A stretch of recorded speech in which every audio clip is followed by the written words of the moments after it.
안녕하십니까. 11월 16일 토요일 말씀 묵상 함께 시작하겠습니다. 오늘도 말씀으로 하루를 시작하시는 성도님들 주님께서 붙들어 주시고 그 복으로 충만히 내려주시기를 간절히 기도합니다. 오늘 본문은 출애굽기 27장 1절에서부터 8절까지 말씀이고요. 성막의 놋제단에 관련된 가르침인데 우리가 이것을 통해서 우리의 예배에 대해서 한번 생각해 보았으면 좋겠습니다. 그럼 먼저 말씀 보시고 묵상 이어나가도록 하겠습니다.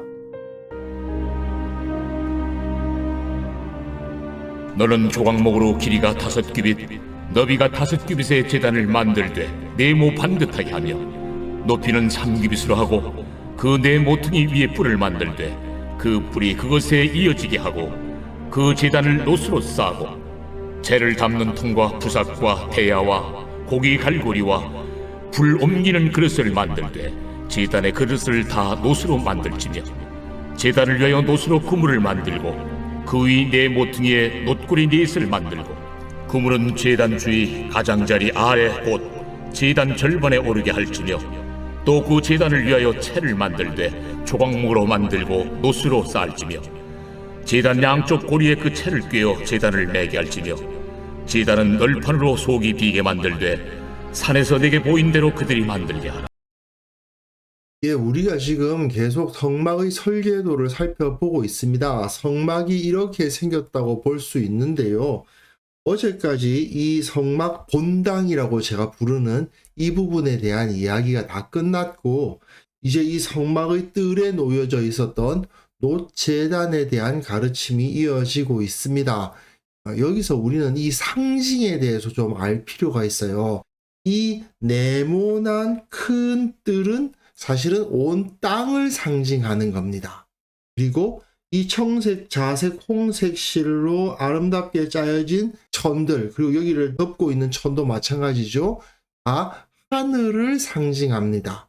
그래서 사람들은 이 땅에 살면서 하나님을 예배하고 그 가운데 제사장들이 성소에 들어가 하나님과의 교제를 한다.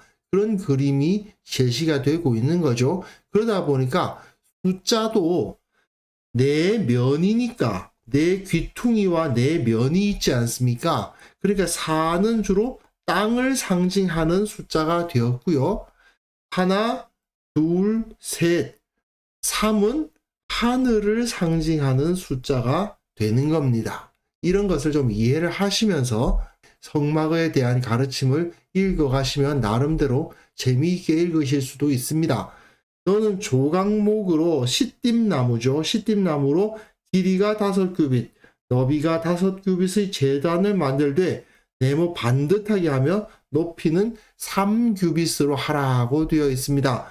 가로, 세로가 똑같이 5규빗이니까 2m가 좀 넘고 2m 50cm까지도 가능한, 그리고 3규빗이니까 여기가 3규빗이면 120이 좀 넘는 수준에서 150, 1.5m까지도 생각할 수 있는 높이의 상당히 큰 기물이 만들어지는 거죠. 그리고 그 모퉁이에는 뿔을 만들고요.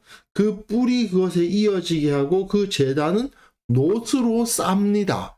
조각목, 시띠나무가 어떤 성질을 가지고 있었는지 저도 잘 모릅니다만은 그것을 놋으로 완전히 쌉니다. 그러니까 너무 무겁지 않기 위해서 그 깃틀은 나무로 만들지만 그것을 놋으로 싸서 여기에 불이 들어갈 거니까 안에 들어있는 나무가 타지 않도록 상당히 두껍게 놋으로 그것을 쌌을 것이라고 생각이 됩니다. 이것이 놋제단을 재구성해 본 그림인데요. 사실은 이 그림하고 이 그림이 좀 달라요. 왜 다른지는 다음 본문을 읽고 난 다음에 설명을 해드리기로 하고요. 여기 이렇게 네 귀퉁이에 뿔이 달려 있었습니다. 이 뿔의 모양이 어떠했느냐, 이게 세워져서 이렇게 둥그런 모양이었을 것이다 라고 보기도 하고, 그 뿔의 모양새는 다 생각하는 것이 다릅니다만은 어쨌든 네 귀퉁이에 뿔이 세워져 있다는 것이 이것이 독특한 점입니다. 이 뿔이 왜 있었느냐? 온 땅을 상징하는 것이다 보니까 그래요. 계시록에 보시면 확실하게 나오는데요. 이 일 후에 내가 내 천사가 땅 내 모퉁이에 선 것을 보니 되어 있죠. 땅이 네모 반듯하다고 생각한 겁니다. 그리고 그 땅의 네 모퉁이에 천사들이 서 있는 것을 형상화했다고 보는 것이 가장 적절한 이야기입니다. 그러니 이 땅에서 하나님께 제사하는 것, 이것을 생각하게 하는 거예요. 하늘에서는 그러한 제사가 필요가 없는데 땅에 있는 자들은 하나님께 이 제사를 드리도록 되어 있는 것이죠. 그 다음 본문 보시면 재를 담는 통과 부삽과 대야와 고기 갈고리와 불 옮기는 그릇들을 만들되 제단의 그릇을 다 노스로 만듭니다. 앞에서도 노스로 싸라고 되어 있죠. 그림을 보시면 이 안에 있는 것들은 다 금이었고 단 그 받침대는 여기는 은이죠. 그리고 여기 앞에 있는 것은 노시였습니다. 그러니까 땅과 연결되는 부분은 노신 거예요. 금이 아니고, 물론 노 역시 상당히 귀중한 금속인 건 틀림이 없는데 금에는 비할 바가 못 되죠. 그러니까 하늘의 영광만큼은 되지 않지만 그 땅 가운데에서는 그래도 노시 번쩍번쩍하고 나름대로 귀중한 금속이기 때문에 주목을 받는 기물이면은 틀림이 없습니다.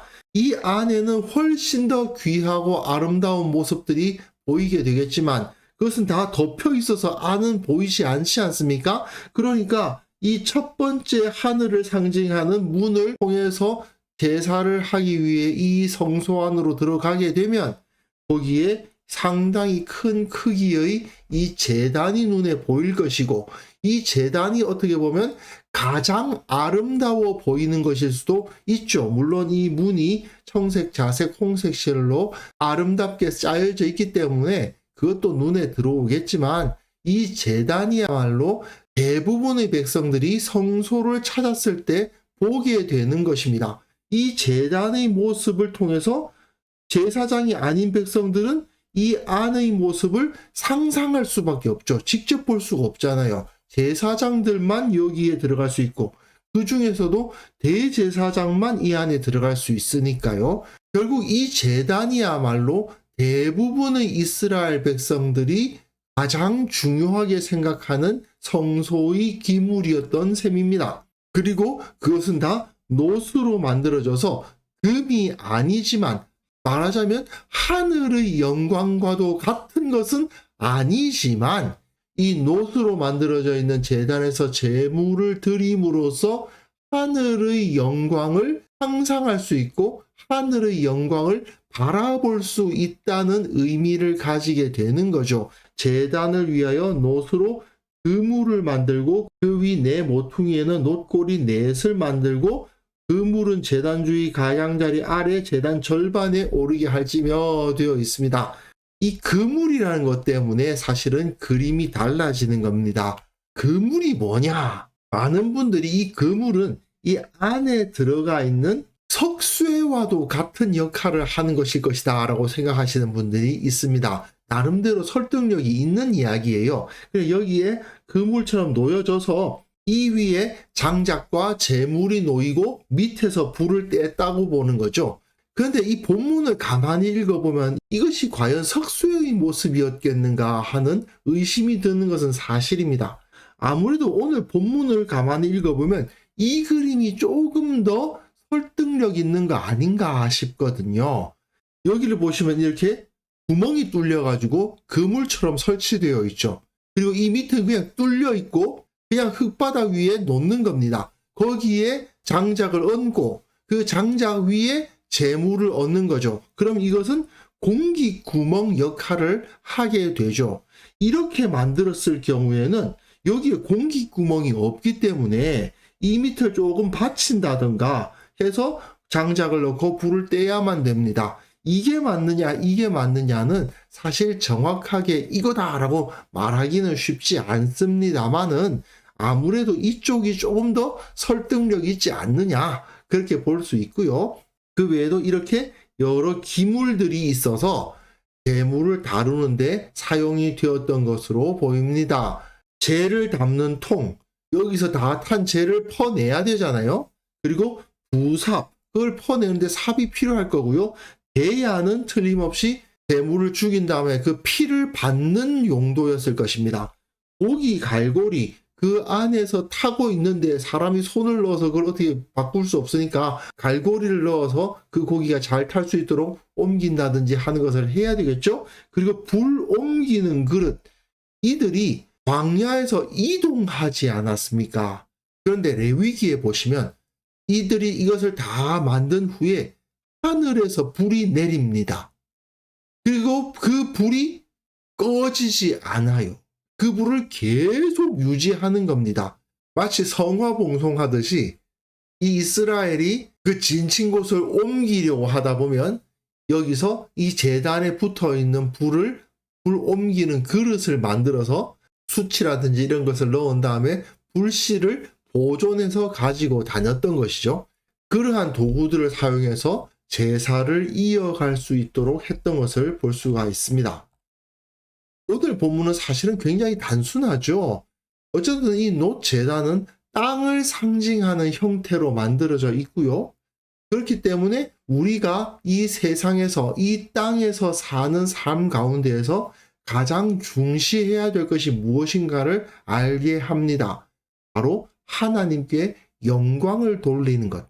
예배자로서의 삶을 살아가는 것이 가장 소중한 것이라는 것을 기억하게 하는 거죠.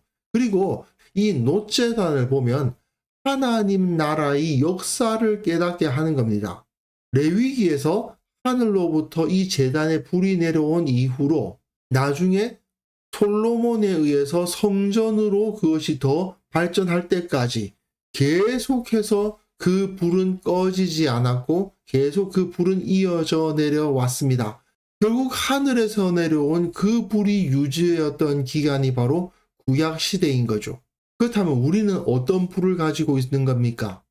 예수님께서 승천하신 이후에 하늘에서 오순절 때에 그 사도들에게, 그 모여있는 120문도에게 불을 내려주셨고 그 불이 지금까지 꺼지지 않고 2000년을 이어 내려오면서 복음의 역사로 세상 가운데 퍼져나가고 있지 않습니까? 그게 바로 교회 시대인 거죠. 성막의 불이 꺼지지 않았던 기간이 바로 구약 이스라엘의 역사라면 오순절날 내린 그 성령의 불이 꺼지지 않는 기간이 바로 교회의 역사라고 보시면 되겠습니다.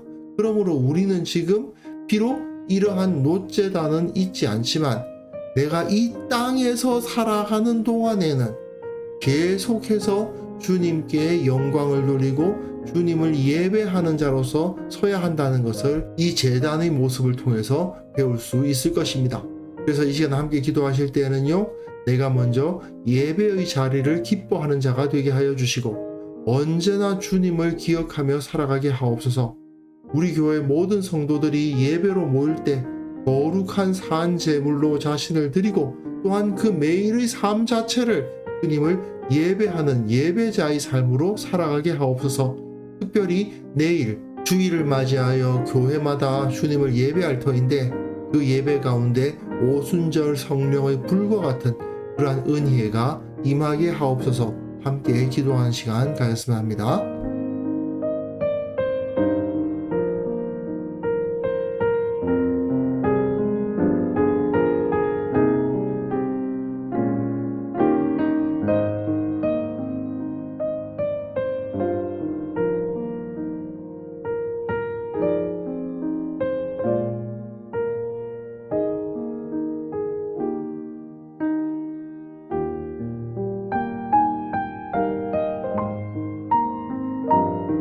하나님 아버지, 나의 모든 삶 가운데 예배의 자리를 기뻐하는 자가 되게 하여 주시고 언제나 주님을 기억하며 내가 무엇을 하고 어떤 행동을 하든지 주님을 예배하는 예배자로서의 삶을 살아갈 수 있도록 도와주옵소서.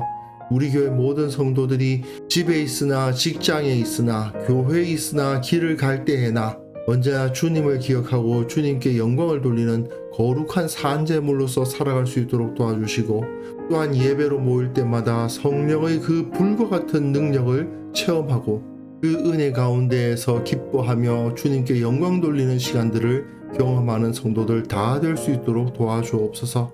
아버지 하나님, 오늘 하루가 주님께 예배하는 시간이 되기를 원합니다. 또한 내일 예배로 모일 때 주님의 성령의 불이 온전히 임하여서 기쁨으로 충만한 예배가 될 수 있기를 원합니다.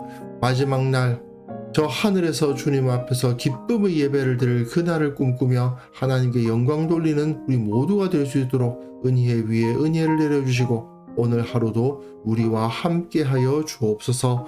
예수님의 이름으로 기도합니다. 아멘.